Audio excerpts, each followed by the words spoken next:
بەڕێزانە و کاتتان باش سەرچاو ئێستا هەندە قسە و باز دەکەین لەسەر ئەو ڕۆژەی کە دروست بووە. وەرن تا هەندێ خێربەی کاک ئازاد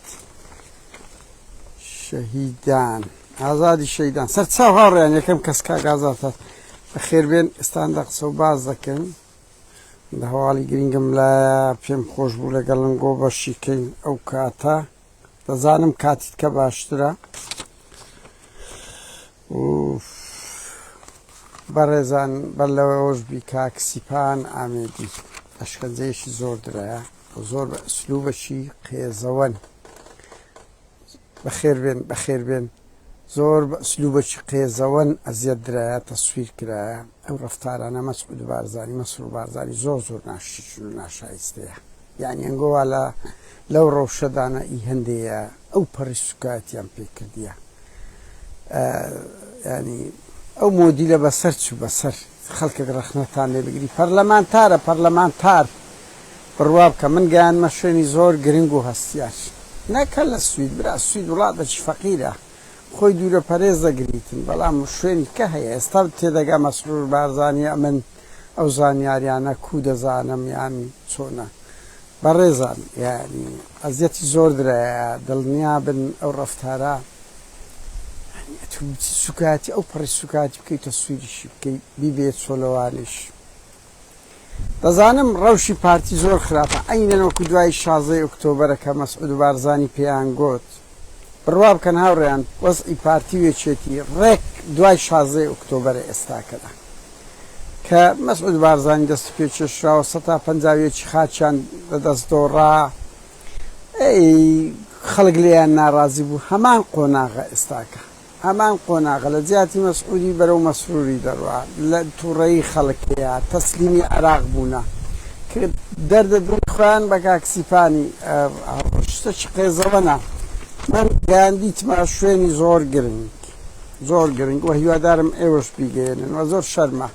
هاوڕێیان شاسوار هێدی کردەوە ئەکە ئەوە عیبە ببورن وەڵا تۆزوبایە بەس لە ماڵش نەدەکرا. بەهەرحاڵ بەڕێزان ئەوەی خەبات دەکا بێکومان شەقل لێ دەدرێ کورە برا ڕۆخت خۆی تەعزیبەک دەدرات گولە باران لە سەزادەی دەکرا خەڵک ئینتیحاری بوو کاچ خۆم دوو شەقل لێ درێژێت با پەرلەمانتاروی با سیپان ئامێدی بی با یوسف محەممەد دەرکەی لێدا بخرێتن خەبات وایە با دوو کەس دوو شەقی لێ بدرێ با عەلی ئەمە ساڵح بگیرێتن لەگە غالب بوو نازانم چێ خەبات وایە ینی ئەمە زۆر سەیرین خەڵکی مەدەرێ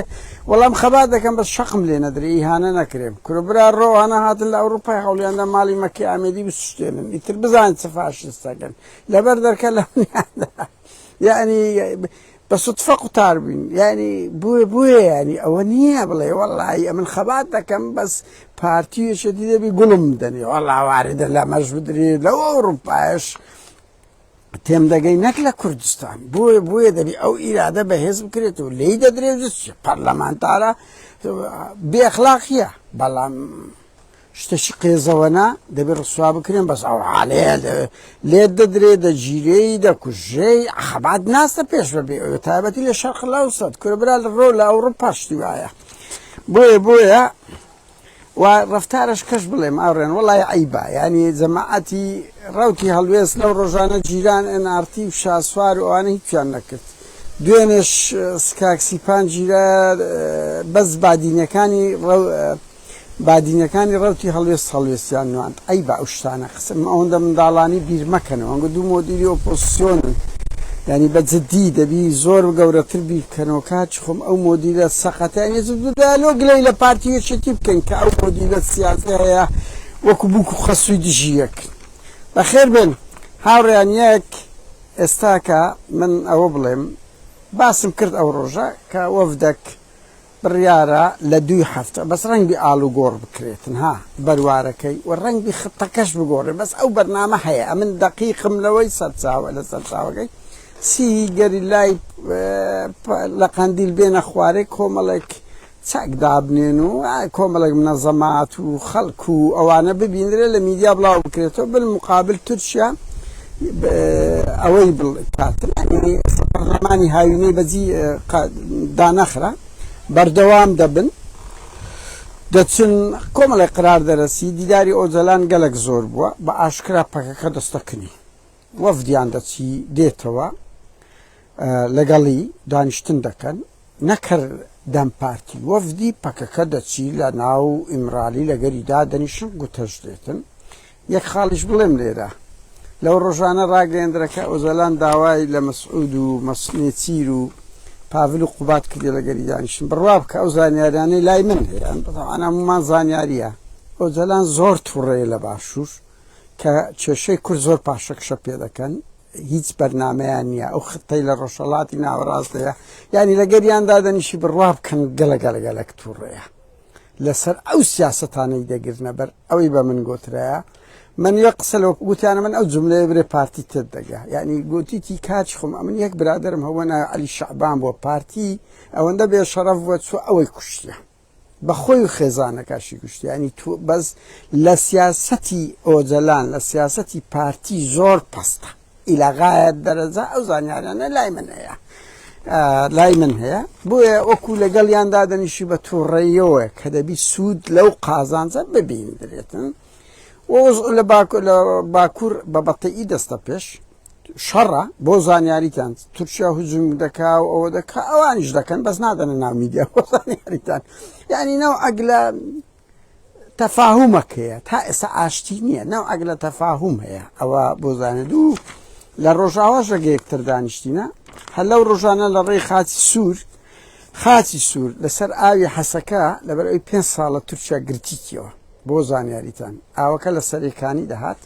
بە کارەبادات و نازانم چییە ئێستا کە وەفدی ئیدارەی خۆسەرە لەگە تورکیا بە ناوژیوانی خاچ سوور دانیشت کرد لەبەرەوەی ئاویان نۆبەردەن ئاو 5 ساڵە خەڵکی حەسەکە بە تەنچی ئەوە دەکەن دانیشتن کرایە وەزعیان باشە لەگەر نەو ئەگلە نەرمبوون هەیە لە مەعبەنیان بەرحاڵ ئاوڕیان لەو ڕۆژانە ئێساوە تۆم باراک نوێنەری ترامپ هاتیتە سووریا دێمەسە مەسعود بارزانی تووڕێی و ئەمریکی و بەعسەکانی هاوڕێیان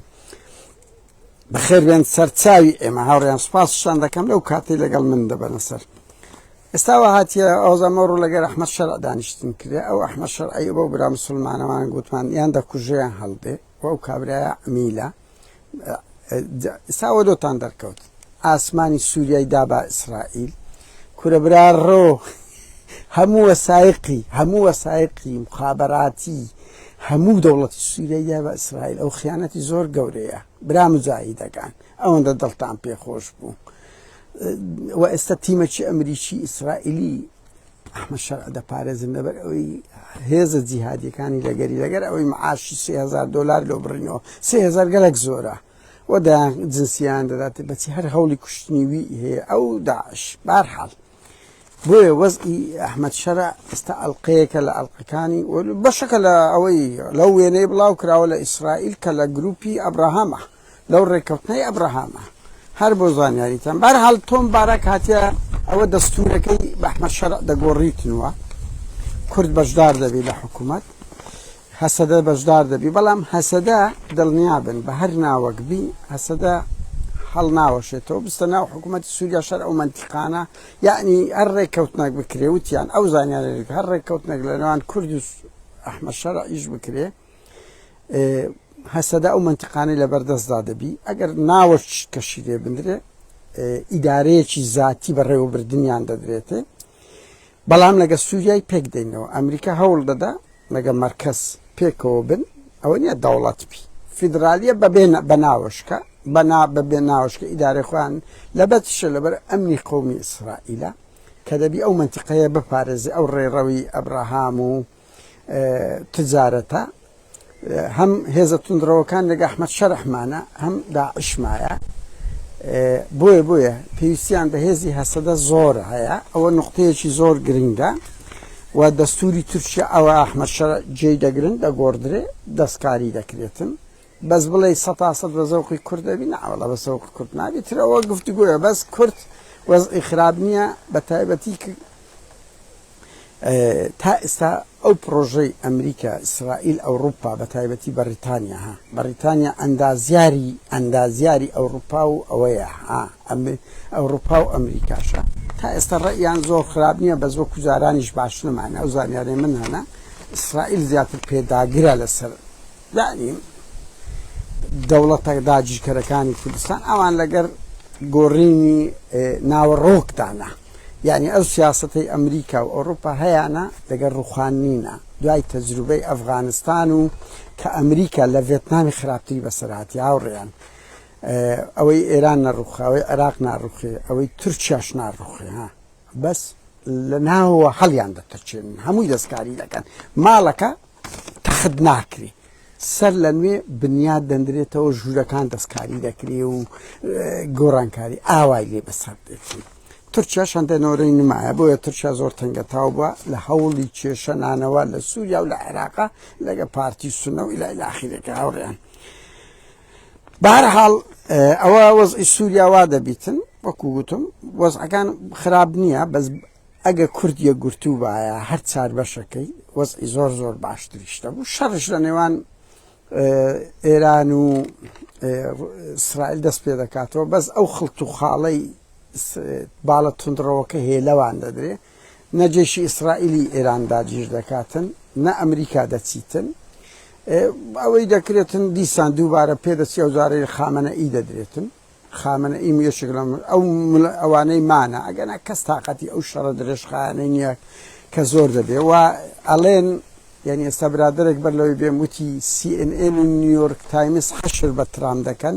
وەزعی زۆر زۆر خراپە ترامپ لە ناو ئەمریکا لەبەر ئەوەی 20 لەو ساروغانەی هەبوو کە لە فۆردۆی دابوو چاردەی تەقاندیە دەڵێن هێشتا نەیت پێکایە حملەیەکی گەورە لەسەر ترامپەیە کە داهاتی ئەمریکا ئەو هات بگوت شەڕ ناکەم کەچی شەڕ دەکاتن ترامپ هەموو ئەوڵەتی ڕکلامیەوە بگوتی ئەوانی تر ئەمریکایان وێران کرد ئەو حاڵەتانە هەموو لە ناو ئەمریکا زەخت دەکاتن کە ئەگە جەولەی دووەمی شەڕ دەست پێ بکە زوو تەواوبی بۆ زانیاریتان زوو تەواوبی خامنەئی یەکێک لە مڕەشەحەکانە بەڵام ئەو خەونەی پارتی تورکیا بەنمونە ئەوانە هەیتیان کە ئێران دەڕوخێ مەسەڵەن عێراق دەڕوخێ فەوزا دەبی ئەوەی ئەم بزانم ئەوە ڕوونادا لە دنیای سیاست کەسش نازانی لەبەر زۆر کەس دەبینم تەنەبوو هەمووی پێشنیازە سەتان و هەتی من ئێساش دەبیرمە لە نۆهەت سەتان و نۆی خەڵک تەنەبووی دەکرد عێراق ناکشێتەوە وا دەبیان هیچی دەرنەچۆ لەو نەتیجانە بینە سەر پارتی دیموکراتی کوردستان و سوودانی هاوڕێیان کە ئەوە تاجی هەموو مەسەلەکانە کە هەموو مەسەلەکان بەس گرنگ تۆم باراک یەکەم جارە بە فەرمی لەگەر کوردا دەنیشتێنەری ترامپ ئەوە تحولەها پێشتر بە تەلەفۆن لەگە مەزلوم کوبانی ئەو جار ڕسمی و ئەوەشم لەبیر نەچی ئەگەری زۆرە ماڵی بارزانی یا مەسعود یا مەسرور بچی لەگەری دابنیشی یعنی هەر سێ قۆڵی بیتن جەنەڕاڵ ئەو مەزلوم کۆبانی مەسعود یا مەسرور ڕەنگ بی لەگەر تۆم باراک لەسەر قەزیەی کورد لە ڕۆژاوا ئەوکۆوەی کە گوتیان زیاترەکو پاڵپشتێکە لۆ کورد کە کورد یەکگرتووە لە بەرامبەر سووریا لە بەرامبەر عێراق و ئێران بەکاری ئەو پەیامە دەدەن ئەنە کەسەیان لەدەستە لەو ڕوانگەەوە ڕەنگبی پارتیش لە ماڵی بارزانێک لەگەڵیان دابنیشی بەس لەسەر وەزعی سووریا هاوڕێیان مەسەلەی موچە لە هەمووی گرنگترە ئەوە دیتان ئەمە زۆرمان گوت لە بەوم نییە ئەو شتانەی ئەمن گوتم بڕوا کە دوێنێ چوومە سەر 25 مانجە ئەو راپۆرتە لە ڤیددیۆکان هەیە خۆشش نیەوەندە بەعسکەین بەس زۆر میدیا ئێستا دەست پێ دەکە ئێمە گوتمان ئێستاش ئەو شتانەی ئێمە دەڵێن دەشبینن بزان چەند ڕاستە سوودانی لەو ماوانە یعنی ماوەیەک لەمە بەش بە عراقیەکانی هەموو ئیتار تەنسیقی گوتیە مەسعود بارزانی چ پیلانێکی مەترسیداری زڵدی ئێمە هەیە زڵدی ئێمە لەگە بەعسیەکان و سوننەکان و تورکیا هەیە بیبینن هەمووی بە ئیتاری تەنسیق گوتیە ئەوە زۆر خراپە هاوڕێیان شیعە لە عێراق دۆستی کورد بوون ئەو سیاسەتەی پارتی و مەسعود بارزانی کە هیچی ڕەبتی بە مەسەلەی قەومی نییە ها یعنی ئەوە نییە ئەو شەڕی بکە بڵێن با وەڵای لەسەر ناوچە داگیرکراوەکانە مادەی 140 لەسەر مابی هەمووی لەسەر ئەو دزی فیزیە کە ئەوە بووە 12 ساڵ 11 ساڵە ئەواندانەیە بە ناوی ئابووری سەربەخۆ دەستیان پێ کرد پارەی خۆیان بخۆن و لە حکومەتی عێراقی ژوەر بگرن یعنی هەتا سوودانیش بە ئەمریکیەکانی گوت با بە ئەوە کێشەی نەتەوەیی نییە ئەوانە چێشەی بودجەیان هەیە لەگەڵەمە چێشەی نەوتیان هەیە چێشەی قاچاغیان هەیە لەسەر حقوقی قەومی لەگەرەمە شەڕ ناکەن ینی بەجددیمە ئەوە پارتی وەی کرد بەینی کورد و شیعەش دڵسات بی چوو دەچی دەمی بەعسیەکان لە ناخۆشترین زروف لە دژی شیعە بکردی بێگومان شیعە لە سونە زۆر لە کورد ڕازگۆتر بوو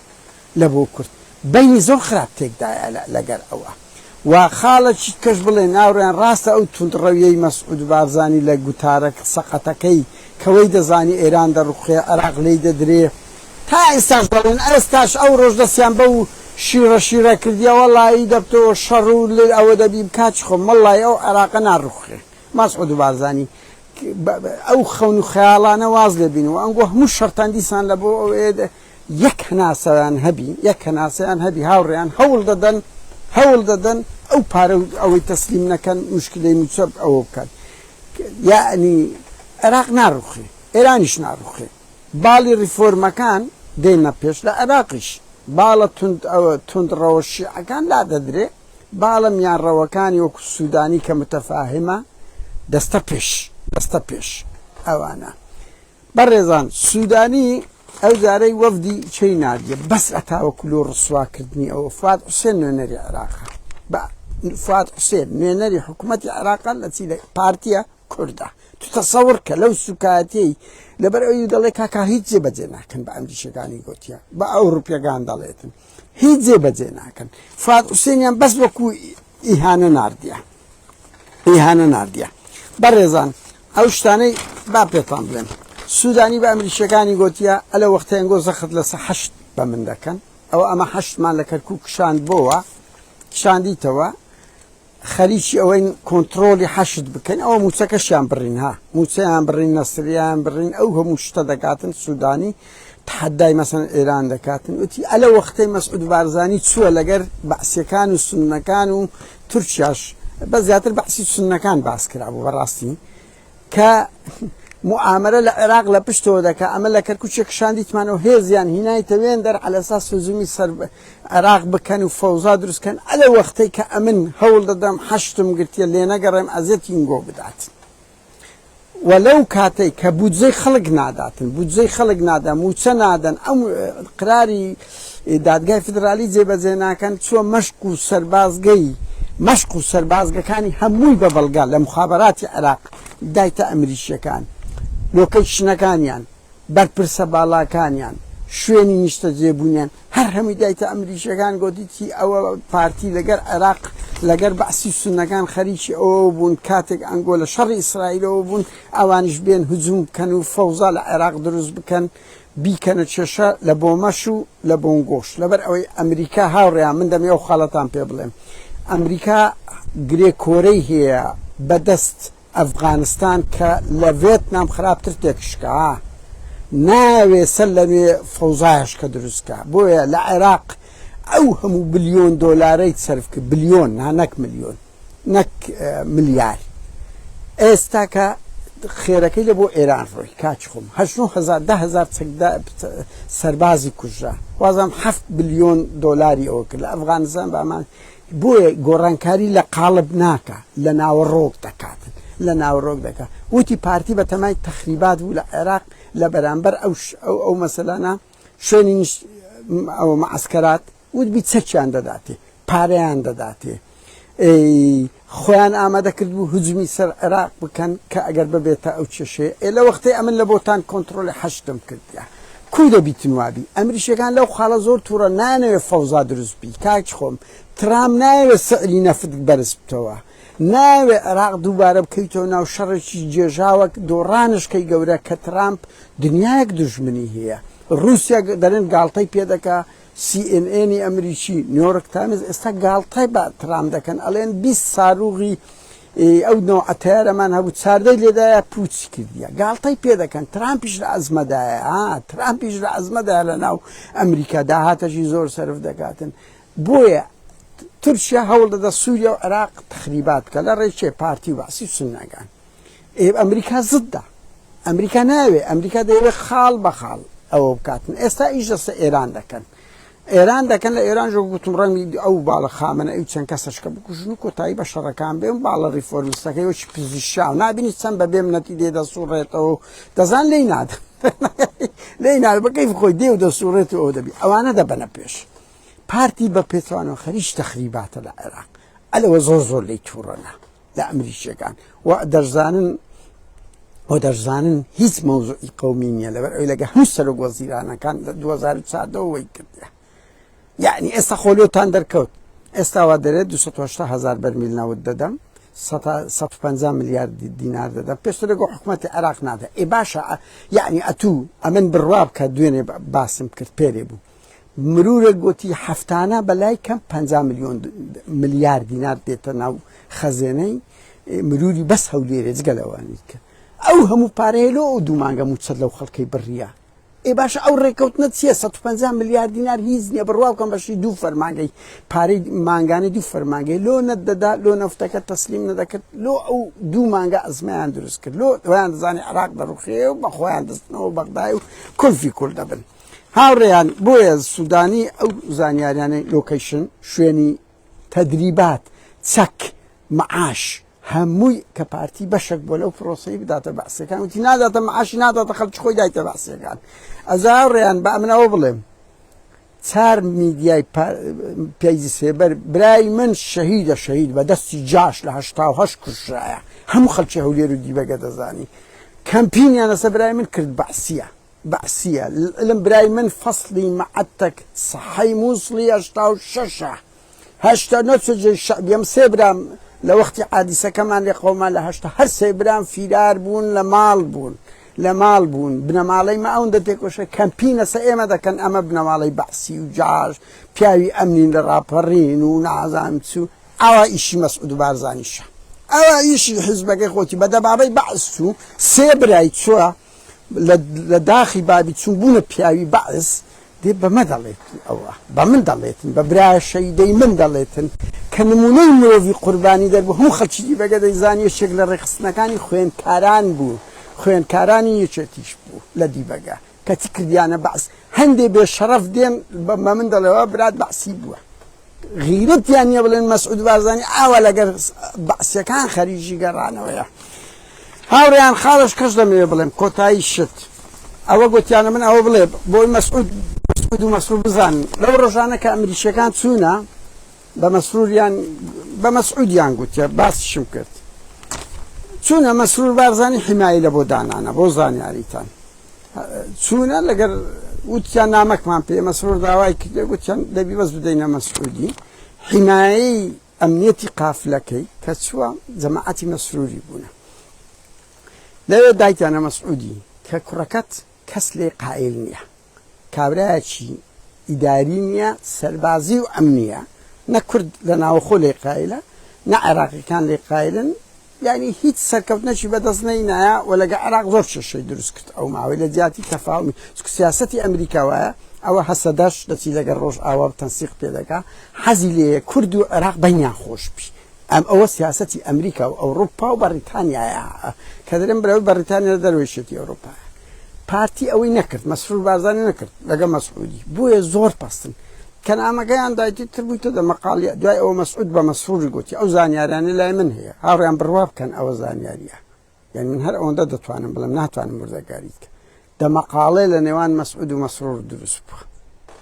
ئەو کاگڕەنزەر وردەکاری باز دەکاتن ئیوی یاخ زانیاریەکە بەڵام دە مەقاڵێش تون دروست بووە لە مەبینیان و مەسعود مەسرور هێزەکەی کشاندیتەوە ئەو هێزەی هات بۆ حیمایی ئەمریکیەکانی دەکرد ئەخر ئەمریکی بەرپرسی باڵای تێدا بووە بەرپرسی باڵای تێدا بووە هێزەکەی لە تووڕێیان سەحب کردەوە فول بوونە لە مەسروری کە حیمایەتەکەی کشاندیتەوە مەسعود هەندێکی دابنێ بە خۆشیان بەشەشیان نەبووە و لەگەری شاندانە نیشتە لەو بەیانەکەی بەس لەو هەندێ بڵێن و یەکێک لە بەرپرسە باڵاکان مەسرور بارزانی دەمێ بەس ئەوش پێ بڵێم 200 هاوڕێیان پارتی ئەو سەی دراوەتێ 200 گولە درۆنی دراوەتی بەڵام تعهودیان پێپڕ کردیتەوە نەدرایەکێتی شێخ زەعفەر و پاڤل شێت بوون درا مەسروری نەدراوات بۆ زانیاریتان ئەو زانیاریەش کە کەم کەس دەزانیت 200 گولیان درایتیە بەس تەعهودیان پێپڕ کرایەوە نابی بدەنە یەک کەسی و ئەوانەی تەمرینش دەکەن دەبی ئەمریکیەکان هەموو بزانین یەک زانیاری دزە بکە لە ئێران ئیتر پارتی بەرپرس دەبی لەسەر ئەوەی بەرپرس دەبی بەڵام ئەو چاکەیان گوتبیان ئەو چاکەمان لەگەڵ پارتی کردیە ئەو زێت ئەمای بەجیهێشتە ئەلەوەش گڕیان لە مەسرووری کردیە مەسروور ڕاست کشا بوو تووڕە بوو لەگە بابی بووە شەڕەدەوی من نازانم وردەکاریەکە چۆنە بەس بوو بە شەڕەدەوی کە پێی گوت بوو ئەوە ڕێی ئەمریکیەکانە بەجێیان بکەین باشترە لەوەی بەجێیان نەکەین بۆ زانیاریتان هاوڕێیان بەهەرحاڵ پارتی لەو قۆناغە دەژین یەکێتی شام یەکێتیش ئێرانش لێیان ناخایلە بۆ زانیاریتان پارتی و یەکێتی هەردووچیان ئێران و ئەمریکا هەردووک لێیان ناقایلن و ئێران لە یەکێتیش ناقایلە بۆ زانین شتێک لە دوکان ڕوودا ئەمن ئەخلاقیان باز ناکەم بە شتێکی گەورە بوو لە دوکان لەو ڕۆژانە ڕوویدا ئێرانیەکان مەگەر ماڵی مام جەلالی لەبەر ئەوەی بەرنامەیان نییە ڕویانی ئەوانە بەس ئەو یاریانە دەکەن چۆن قازانج دەکەن هیچ پرۆژەی نیشتیمانی استراتیجیان نییە ڕیسک بە حیاتی خەڵک و بە ئایندەی کوردیش دەکەن بە ئایندەش کوردەکەن بۆیە ئەمریکیەکان زۆر لێیان پەستن بەس بڕوان پێ بکە ینی ئەوە ینی بە نەڵێم ئاگام لە وردەکات بە دیری پارتی و یەکێتی چێ دەبینن ئاوە نەوەی نوێ و ڕوتی هەڵوێست و مەزەن لاهور ئەوە جەپێشان پێکەوە پێ دروست نەکرا دیفاع لە یەکتر ناکەن کاکە ئەو مۆدیلەی ئەو ئۆپۆسیۆنەی هەیە کە کەس یەکتر ناخینتەوە و هەموو خۆی پێ ئەوەیە و بەو پەرتەوازیە ئەمریکا و ئەوروپاش حساب ناکە بڕوا بکەن ئەو وردەکاری ئەو تەعالفەیان نەکرد ئەو شەڕە دەوانە دەکەن ئەوانەوە دەکە نەکرێن کاچ خۆم ئەو ئێرانە ئەو هەموو ڕاپەڕین و شۆڕشەی کرد زروفی خارجی لەبار نەبوو بۆیە تا زروفی خارجی لەبار نەبی پارتی وچێتی ناڕۆن بەس ئەگەنا ئەمریکا و ئەوروپا زۆر لە پارتی وچێتی پاست بەدییان نیە بەس ئەومانەوە نییە ئەبەدی دەمینێنەوە هەڕیان من دڵم نایە بەزیتان بێلم بەڵام سوپاسی ئەو کاتتان دەکەم لەگەڵ منتان بردەسەر بەس بزانن یعنی عێراق بەشەکی زۆری لە قسەکانی ڕاستە موچە دێتن لەوەی پارتی وەزعی خراپە گوتم دوای 16 ئۆکتۆبەرە ڕێککەوتنی سەفان و ئیمزا دەکاتن نەوت دەدا ئەوە دەدا دەدیتانی ئەو چەند مانگەن بیکرد باە ئەو 150 ملیارەی دەدا ینی ئتر ئەوەش بێ مەعاشەکەش دێ بە هیواشین بێت لە خەڵکدا بەس بزانن بە بەرنامە بۆ ئەو شتانیان کرد واز لەو میدیا چاواشەکاری و محەلی لە سەقەتانە بێن عێراق دەڕوخێ عێراق ناڕوخێ عێراق وەزعی باشتر دەبی بەس سەد بارەی بکەمەوە لە حەشت دەدرێ لە کۆمەڵەشیان لە باڵە توندڕەوەکەی حەشت دەدرێ وە جبەخانەیان بدرێ و ئەوها لە کلک و باڵیان دەکرێتن ئەوەی پارتی خەونی پێوە دەبینی لەگە تورکیا لە عێراق و سووریا و ئەوانە گۆڕانکاری تەحەولات ئەوانە ڕووناداتن چاکسازی دەکرێتن سپاسان دەکەم بۆ ئەو کاتە لەگەڵ منتان بردەسەر زۆر سپاس